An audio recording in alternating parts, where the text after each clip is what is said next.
Good, good morning. This is JCD coming at you again for the second edition to this new series. For it's all centered on various adaptations of one of my favorite stories of all time by Richard Connell, The Most Dangerous Game. I originally thought of this whole series of videos as being like a franchise presentation, but it's really not a franchise. It's more, to a degree, it is, but it's more of there. I, I've realized just really recently that this original short story that is one of my all-time favorite horror stories of all time has really been used a lot in Hollywood.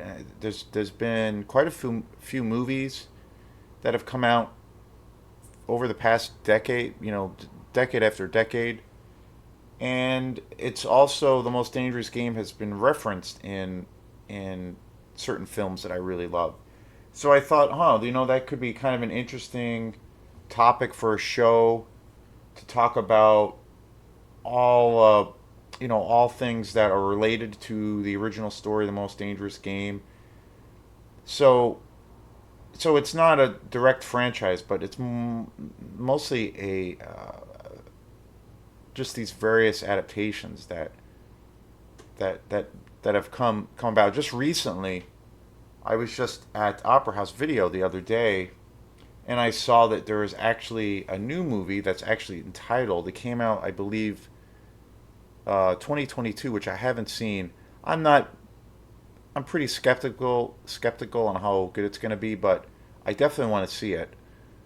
And it's actually titled The Most Dangerous Game, and it came out last year, and it looks like it's yet again another adaptation of this classic story. And I didn't know that this was out, and so I'm gonna have to watch it. It's like again, it's one of my favorite stories. So this is the second video where I'm going to be talking about the second movie for this new series, and that is Surviving the Game. This movie is, oh, geez, it's I got this last year. This is a DVD copy of it. I don't think I'm gonna. Well, maybe someday I'll find a Blu-ray copy of this film, but we'll see. I got this DVD copy of this film. I think it was about last year or the year before. I got it at Goodwill in Rockland, and it was super cheap. It was $2, and it's pretty good edition. It's pretty standard. It's like your standard DVD. But I love this movie. This was a movie I used to watch a lot as a kid.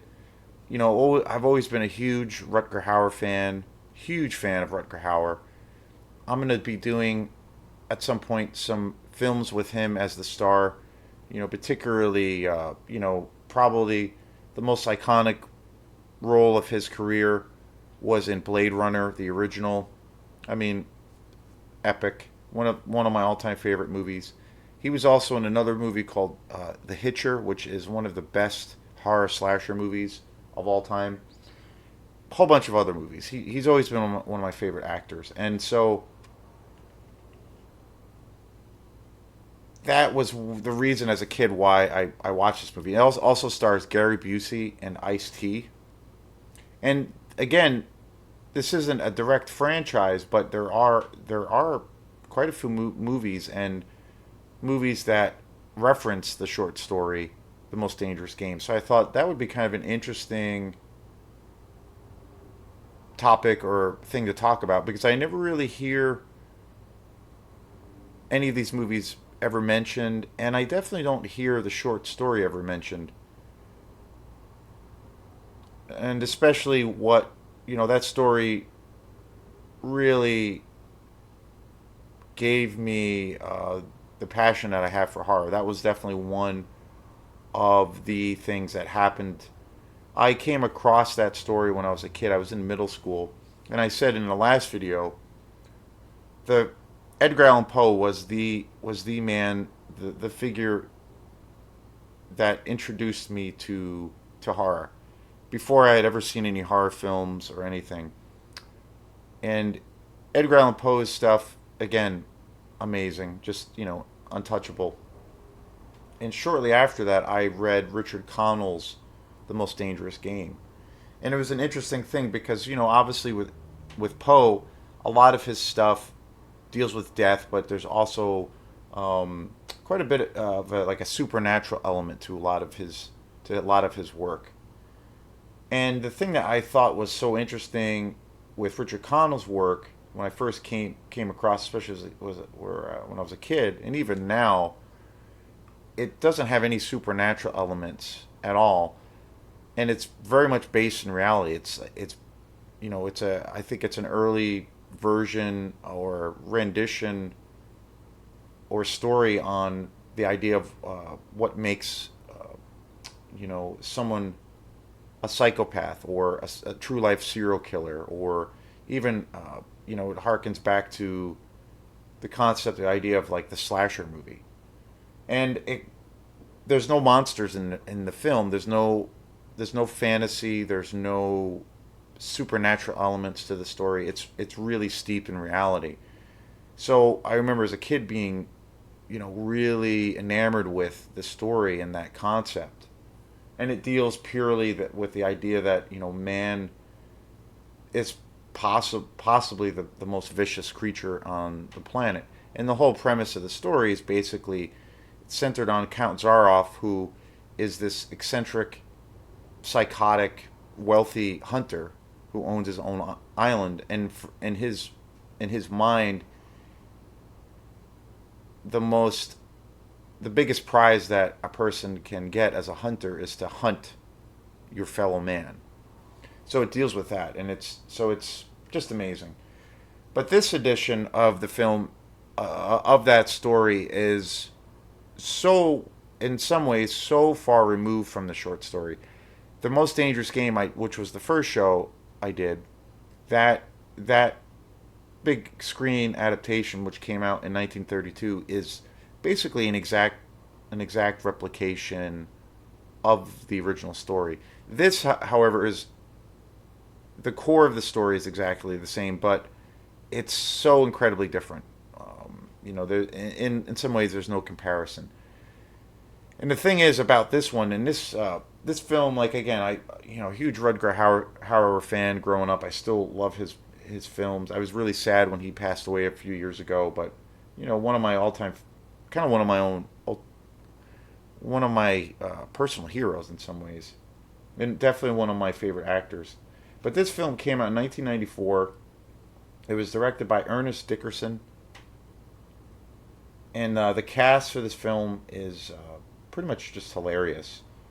You have Rutger Hauer, Ice T, Gary Busey, Charles S. Dutton, F. Murray Abraham, which is wild because that guy, and as well as Gary Busey, were both like Academy Award-winning actors and nominated.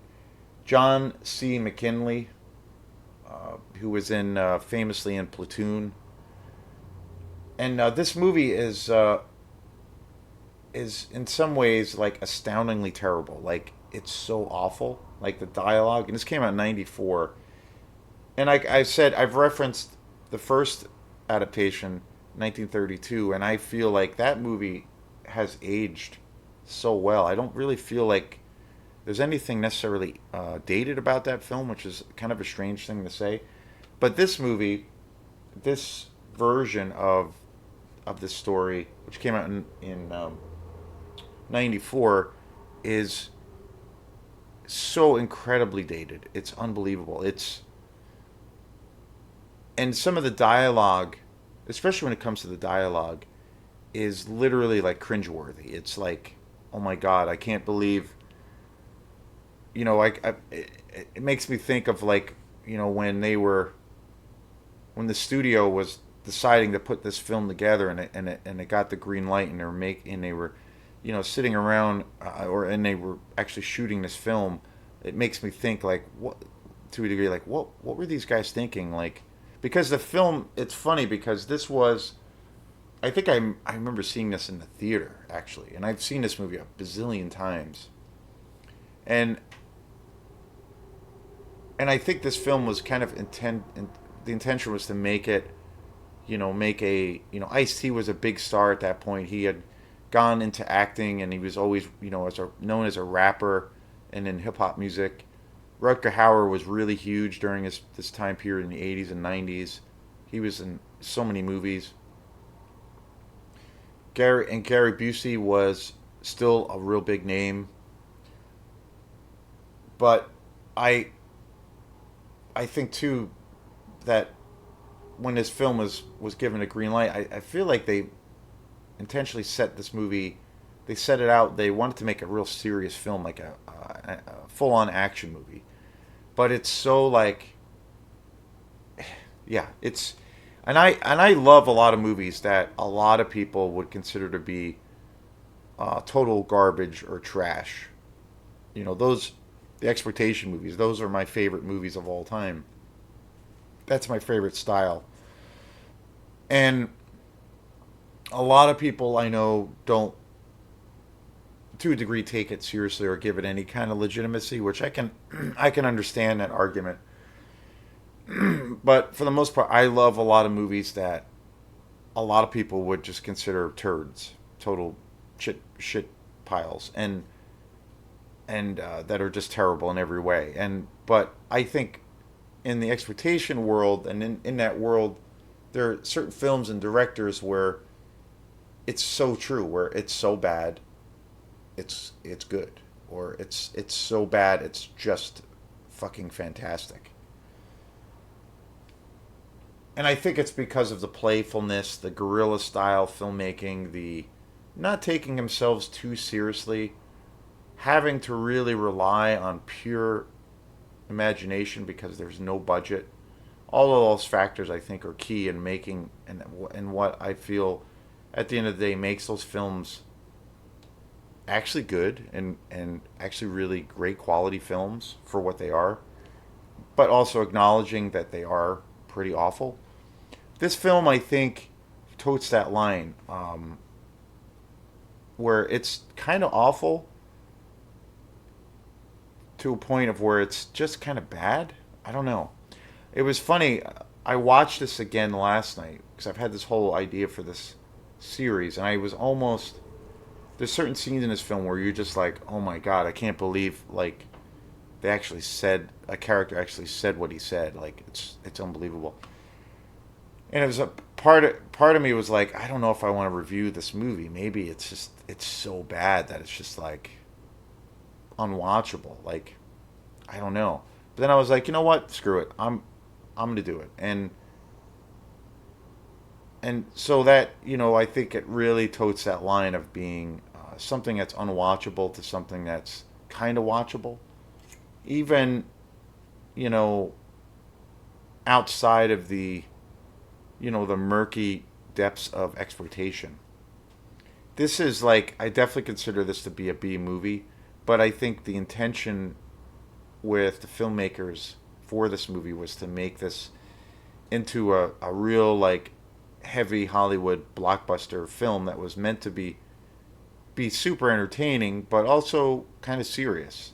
So that's one of the I think the one of the big flaws of this film is that it obviously had a huge budget and it was made to be very serious, but it's the writing is so terrible. But like you always hear that idea of a guilty pleasure. I don't really believe in guilty pleasures per se. I mean, you kind of like what you like and you don't like what you don't like, kind of thing. But if there is an example of that, and if that is a true thing, this is probably that. The so I'm pretty happy with this copy of Surviving the Game. I think it serves it serves its purpose. Um, One of the things I think that is actually really cool about this movie, there's some scenes with Gary Busey's character around the dialogue that's really really good, really interesting and well written, and he's really great in it. Ice T is awful, just awful, but he's Ice T. So, and Rutger Hauer, he is same kind of thing. His dialogue is so utterly atrocious, and the way this film ends is just like what? But he's Rutger Hauer, and it's like. But the one thing I think is actually really cool about this movie is it takes place in the wilderness and in this like real mountainous landscape. So the cinematography and the location and it was all shot in a real location. There's no CGI or anything. It's really beautiful. Visually, it's a beautiful film because the locations are amazing. It takes place in this completely isolated mountainous region, and it's like centered, and they're all at this cabin in the middle of nowhere, and it's beautiful. Like there's all these great shots of the mountains and the trees and the woods, and it all takes place in that location. And I've always been a big fan of films that are set in those kinds of nature and nature settings. And so visually, this film is actually really really cool. Other than that, it's all pretty much a pile of shit. But still, if there's ever a true definition of a guilty pleasure, this is that. I would still say I love this movie, even though it's so utterly terrible. It's probably one of the worst movies ever made in some ways. Uh, like, it's baffling, but it's it's kind of cool. So you know, and it is so opposite from the first movie I just talked about, The Most Dangerous Game, in every way possible. So that was one of the ideas I thought around putting together this series of videos that would be kind of an interesting thing. So because of how different these films are, and how it's close to the core of the story is of this movie is pretty much exact from The Most Dangerous Game, but it's also at the same time, completely removed in every way possible from the original story. And I do think that actually is, even though this movie is so utterly a pile of shit, I do think that actually works. That actually helps this movie. Um, if they decided to probably replicate the short story and to make it like a period piece, but have this same level of of writing, it would be unwatchable. But so yeah, definitely, I say check it out. If you, it's a little bit painful to watch, not in a good way, but I still recommend it. It's got Rutger Hauer, Ice T, and Gary Busey. So yeah, Surviving the Game, 1994, one of the worst movies ever made, but I love it. And so stay tuned for the next video. I'll be coming up with another show. There's gonna be, I think, two more videos in this series. So stay tuned for that. And I'm excited about the next video. I think it will be a nice surprise and a little bit of a different angle as far as in regards to this whole topic. So thanks again. If you like this page, please like and subscribe. Keep the comments coming. This is Jason Dean at Film Fanatic. We will see you next time. Peace.